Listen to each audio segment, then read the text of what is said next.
나면서부터 맹인이었던 앞을 볼 수 없었던 사람을 고쳤다. 이것은 사실 창세 이후로 들어본 적이 없는 사건이지요. 오늘날만 보더라도 선천적인 이 시각장애는 고칠 수 있는 것이 아닙니다. 그런데 이것을 예수님께서 친히 고친 것은 굉장히 놀라운 사건이 아닐 수가 없는 거지요. 그러므로 이 표적은 예수님이 바로 창조주 하나님과 동일하신 분이시다는 것을 말하고 있는 것으로서 예수님이 하나님의 아들이심을 강하게 증거하고 있는 증거의 기능을 한다고 했습니다. 그런데 이런 확실한 증거에도 불구하고 요한복음 9장에 우리가 이미 살펴보았지만 이 표적 이후에 사람들 사이에 분쟁이 있더라, 그렇게 기록을 하고 있죠. 그 분쟁의 중심에는 예수님이 죄인인가 아니면 예수님이 그리스도인가, 이 이슈가 있었다는 것을 우리가 알 수 있습니다. 그러면서 10장에 와가지고요, 요한이 기록하기를 예수님이 하신 이 목자와 양의 비유를 기록하면서 10장이 지금 우리 계속되고 있는 것을 보게 됩니다. 그러므로 이 비유를 기록한 이유는요, 앞선 9장에서의 논쟁의 주제였던 예수님이 그리스도이시다, 하나님의 아들이시다는 사실을 예수님이 말씀하신 비유인 이 양과 목자의 비유를 이렇게 함은 것으로 말미암아 이 복음서를 읽는 독자들로 하여금 스스로 답을 찾을 수 있도록 그렇게 안내하고 있는 것을 우리가 함께 볼 수 있습니다. 오늘 읽은 본문의 말씀은 우리가 어제 보았던 목자와 양의 비유에 대한 예수님의 해설의 부분에 해당한다라고 볼 수가 있는데요. 예수님은 자신이 양의 문이다라고 말씀을 하셨죠. 오직 양의 문이신 예수님을 통해서만 양들이 생명을 얻고 풍성히 그것을 누릴 수가 있다, 그것을 말씀했습니다.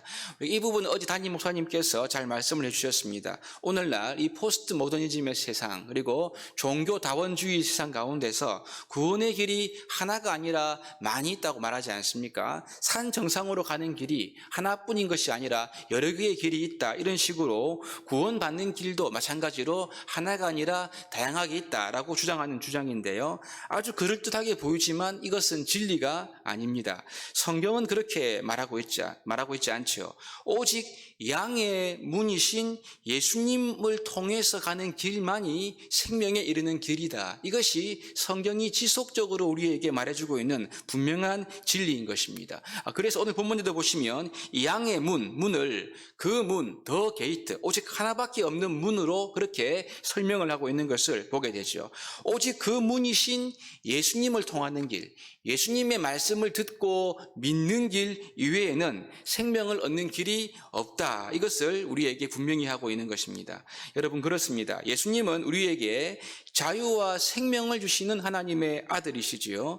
예수님이 바로 양의 문으로서 생명의 은혜임을 우리가 분명히 기억하고 구원의 길임을 확신하고 그 믿음 위에 굳게 서야 할 것입니다.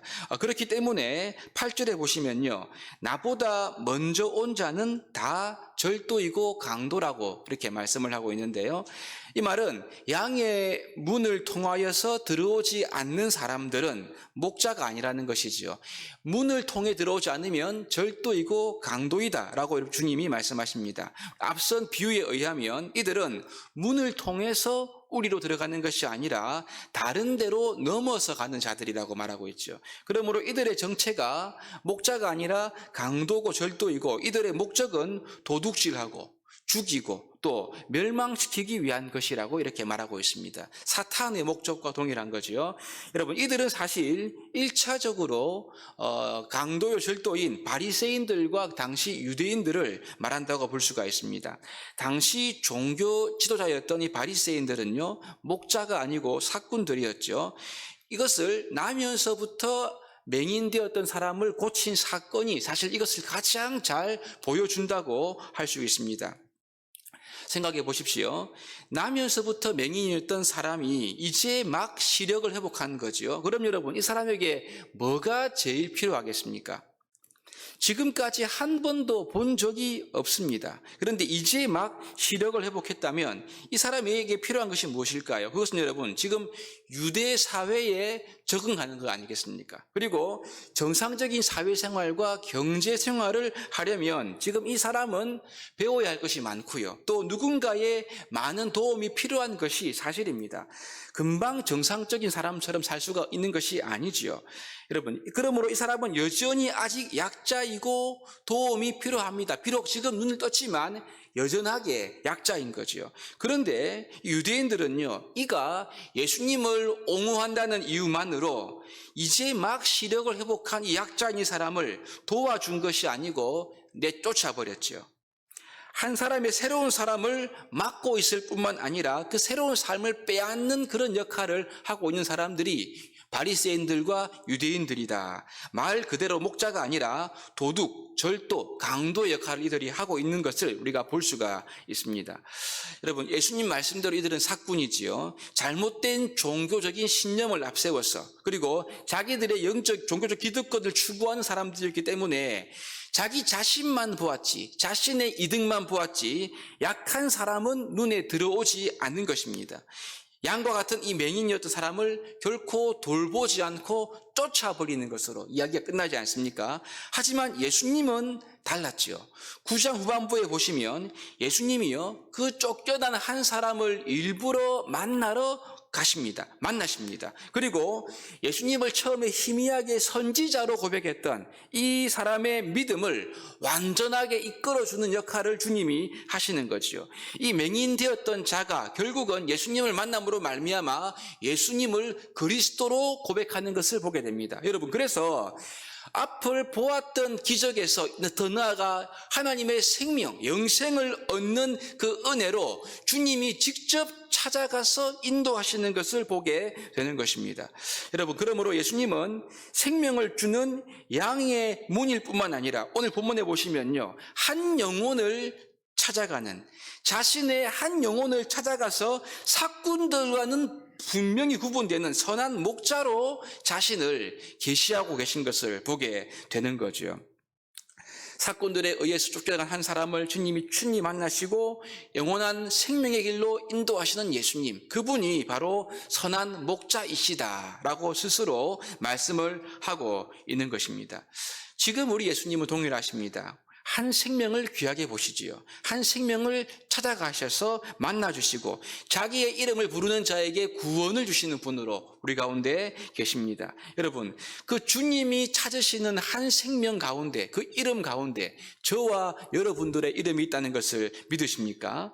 주님은요, 그분의 백성 한 사람 한 사람을 결코 잃지 않고 찾으시고 반드시 구원하신 분이심을 우리에게 말씀을 하고 있는 것이지요. 그러므로 예수님을 믿는 저와 여러분들은 이 주님의 한 생명을 찾으시는 그 사랑에 의해서 찾게 된 사람이라는 것을 믿어야 할 것입니다. 더 나아가 예수님은 선한 목자의 특징을 말씀하시는데요. 14절에 보시면 나는 선한 목자라.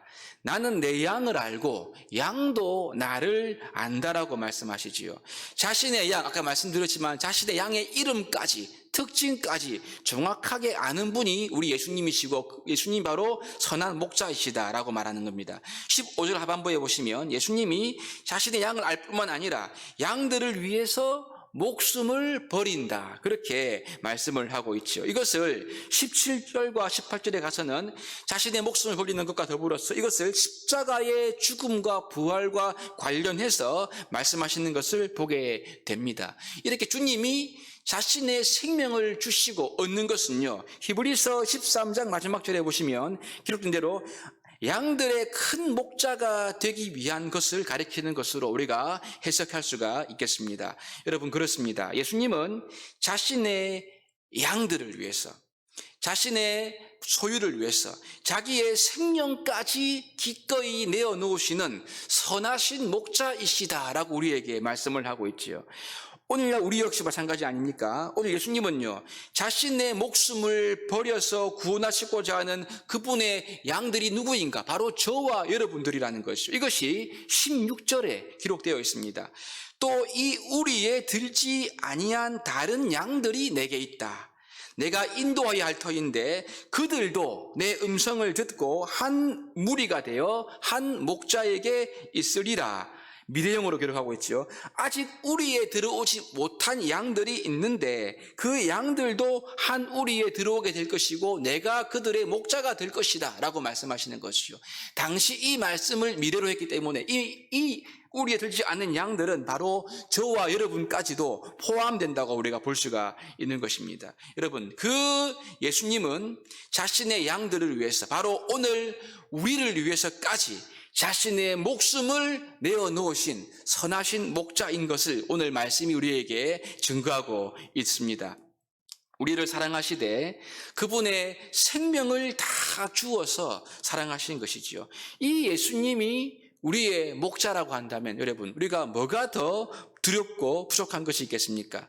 나를 위해 십자가에서 죽으시고 부활하신 예수님이 우리의 큰 목자임을 확신할 때 여러분, 우리의 인생은 이 세상 가운데 살아가지만 세상에 있는 것이 아니고요, 버려진 것이 아니고 하나님의 우리 안에 안전하게 있다는 것을 믿어야 할 것입니다. 그러므로 그 누구도 우리를 주님의 손에서 빼앗을 자가 없는 것이지요. 우리는 진정한 꼴과 양식을 먹으면서 만족 가운데 살 수가 있는 은혜가 예수님 안에 있는 저희들에게 주어졌다는 것을 믿어야 할 것입니다. 양들에게는요, 꼴 자체, 푸른 초장 자체가 필요한 것이 아니라 목자만 있으면 충분한 것이죠. 그 목자가 꼴을 주고 푸른 초장으로 이끌어가기 때문에 그런 것입니다. 여러분, 우리가 꼴을 구하는 것이 아니라 또는 푸른 초장만을 구하는 것이 아니라 우리의 목자이신 예수님, 우리를 위해서 자신의 생명을 주어 생명을 얻게 하시는 예수님, 그 예수님을 나의 목자로 삼을 때 다윗처럼 여호와는 나의 목자시니 내가 부족함이 없다라는 고백을 할 수 있지 않겠습니까? 내게 있는 소유로 만족하는 것이 아니라 주님 한 분으로 인한 만족이 오늘 우리의 기도 가운데, 우리의 삶 가운데 있게 되는 것입니다. 내가 조금 부족해도 주님이 우리와 함께 하시고 우리를 앞으로 선하게 인도하실 것을 내가 확신하기 때문에 지금 실망하지 않고 절망하지 않고 믿음에 굳게 서서 기뻐하며 감사할 수가 있는 것이지요. 오늘 목자이신 여호와께서 우리의 하나님이 되신다는 사실, 이것을 마음에 깊이 고백하고 감사하고 붙듭으로 말미암아 부족함이 없는 참된 만족을 누리시는 저와 여러분 될 수 있기를 주의 이름으로 축복합니다.